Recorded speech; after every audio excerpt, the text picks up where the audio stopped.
Hey everyone. You've probably heard by now that actor Jussie Smollett was just convicted of staging a hate crime against himself back in 2019. What you may not have heard about is the hate crime hoax that was unfolding here in Nashville at the exact same time, and how all the people who pulled it off got away with it. So in case you missed it last year when the Nashville Symphony shared this video, I'm going to show you a short clip, then I'll go back and respond.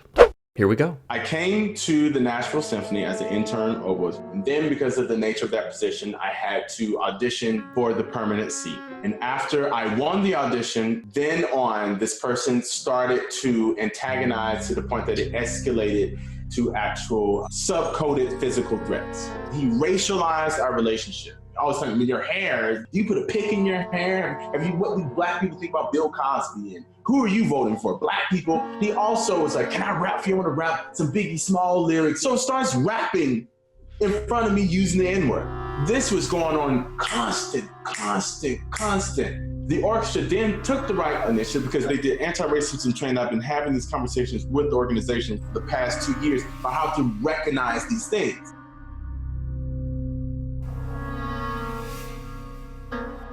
This person had worked there for 12 years. 12 years! Why isn't there a culture in which this is rooted out and not tolerated? But it had to get to a violent point for me to play a woodwind and oboe, to play Beethoven and Brahms and Debussy. And I'm the first African-American, male or female, to be a principal oboe tenure in a major symphony orchestra.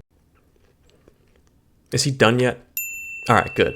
Now, I know that Nashville Symphony CEO Alan Valentine tried to assert that Titus does not mention anyone by name in this video and that you can only assume you know to whom he is referring, but that's ludicrous. I'm the person being talked about in this clip, and anyone who says otherwise is full of shit.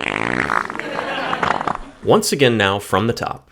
I came to the Nashville Symphony as an intern oboist. Then because of the nature of that position, I had to audition for the permanent seat. And after I won the audition, you notice how hard it is for him to say that he won the audition? I won the audition. It's because he didn't really win. He got screwed by the moron conductor Giancarlo Guerrero, who tried to take Titus out when his identity was accidentally revealed during the final round. You can read Aaron Sibarium's piece in the Washington Free Beacon for a deeper dive on how I almost single-handedly resuscitated Titus's career with an email I stayed up half the night writing. For now though, just keep in mind that if I hadn't gotten Titus's back that day, he'd be nowhere. Then on, this person started to antagonize to the point that it escalated to actual subcoded physical threats. I don't know what subcoded means, but here's my best guess. Titus lives inside of this thing called the subcoder, and whenever a person says words into it that Titus doesn't understand, the subcoder translates those words into hate speech.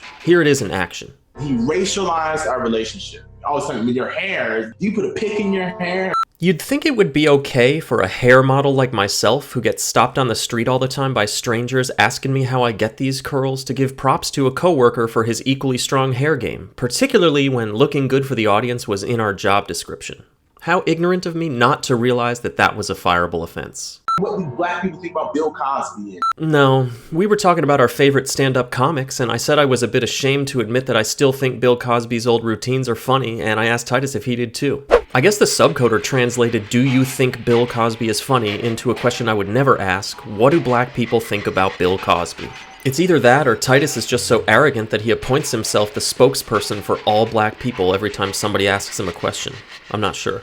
Who are you voting for? Black people? What I actually asked him in one of the HR meetings he hauled me into was, is it acceptable to state an objective fact like black Americans historically have been more likely to vote Democrat than Republican? But the subcoder garbled that all up. I was making the nuanced point that racializing a person's political views in an attempt to destroy them is a dirty game, and his attempt to force that game on the entire orchestra wasn't going to end well for anybody. Big mistake by me attempting to engage in a nuanced conversation with someone who can't think. He also was like, can I rap for you? I want to rap some Biggie Small lyrics. So starts rapping in front of me using the N-word. Not exactly. We're both rap aficionados, and he knew I would sometimes rap along with Biggie on drives home to stay awake, which he said he wanted to hear, so I walked into his trap on purpose. You'd think he would have let it go after I saved his ass at the audition a few weeks later, but the fact that he ratted me out instead of thanking me tells you just how nihilistic this guy became after the audition catastrophe. This was going on constant.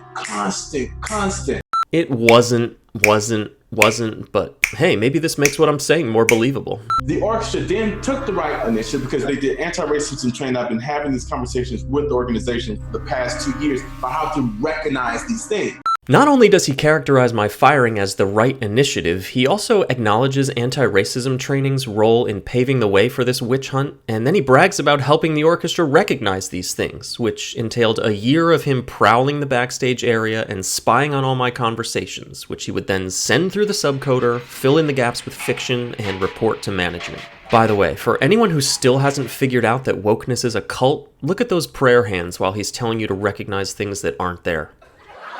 You couldn't parody this guy if you tried. Let me fix this real quick. We'll add imaginary, change this to 0. Looks good now. This person I worked there for 12 years. 12 years! So no one else got fired in 2020, and I was the only player who joined the orchestra in 2008, and thus the only person who'd been working there for 12 years. So if this isn't me being talked about, who is it? Any thoughts, Alan?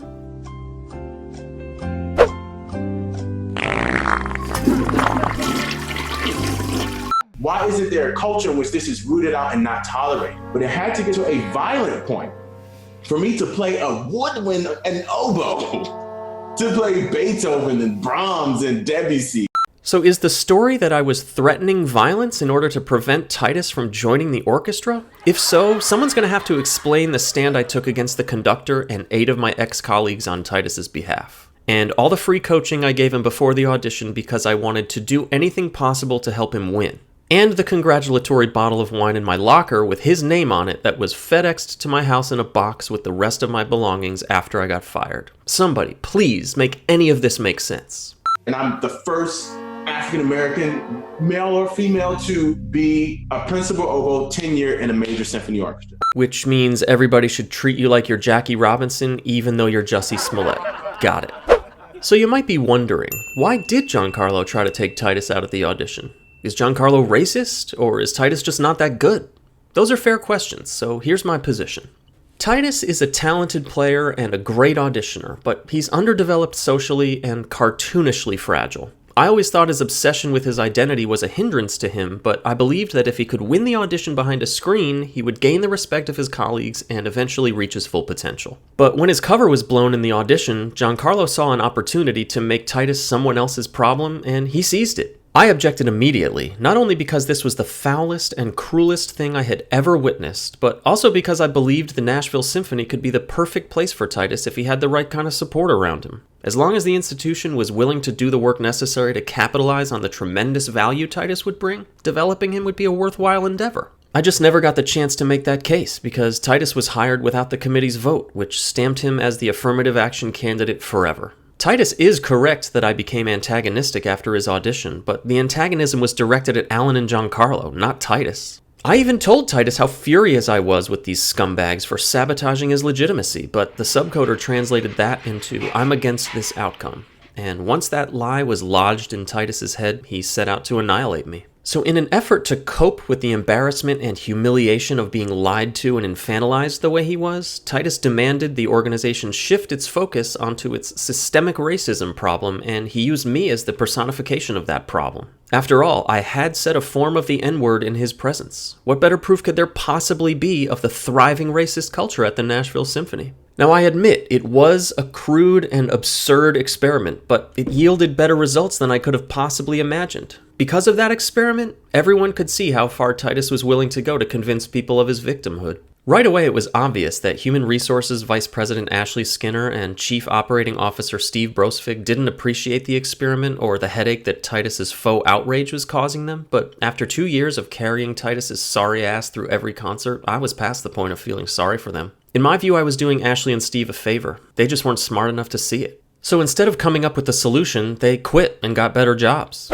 I tried to do the same thing, and I had the perfect exit plan in place. I was teaching full-time at Vanderbilt, and I had 4 weeks lined up to play guest principal with the Detroit Symphony later that spring, but the Nashville Symphony fired me before I could quit. I think they did that because when I asked Steve to refund my mom's 70th birthday tickets to the concert he'd suspended me for, he was too dumb to find the tickets in their system, which must have led him to believe I was lying about it being my mom's birthday, which gave him just cause to fire me and set off the chain reaction that led to my being let go by Vanderbilt and Detroit. So bravo to whatever idiot couldn't find those tickets. Your incompetence cost me my career, my reputation, and tens of thousands of dollars.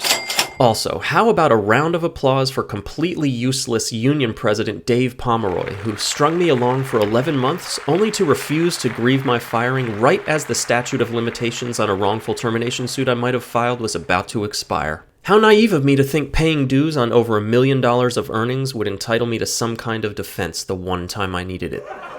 And last but not least, congratulations to Alan Valentine and Giancarlo Guerrero for debasing yourselves further than anyone would have thought was possible. You're nothing more than a couple cowardly con men, and you deserve every bit of ridicule you get for turning the 14-time Grammy Award-winning Nashville Symphony into the laughingstock of the industry. That's the worst part of all this. The Nashville Symphony isn't serious now, and everyone knows it. It shouldn't even be called the Nashville Symphony anymore, and I've got just the suggestion for what it should be called now. I said I am in the Titus Philharmonic. That's the best Philharmonic on the planet. I'm the principal. That wasn't just a passing thought, either. Before there was a Nashville or any other orchestra that I played in, there was a Titus Philharmonic. I always say that, and I was the principal. Oh, yes, I love that. You really gotta hand it to the guy for willing his narcissistic fantasy into being at the expense of the one person who believed in him. Well done. So that's it. I really wish this had all been settled years ago behind closed doors, but I guess everyone's content to be owned by their lies rather than owning up to them. What a joke. Later.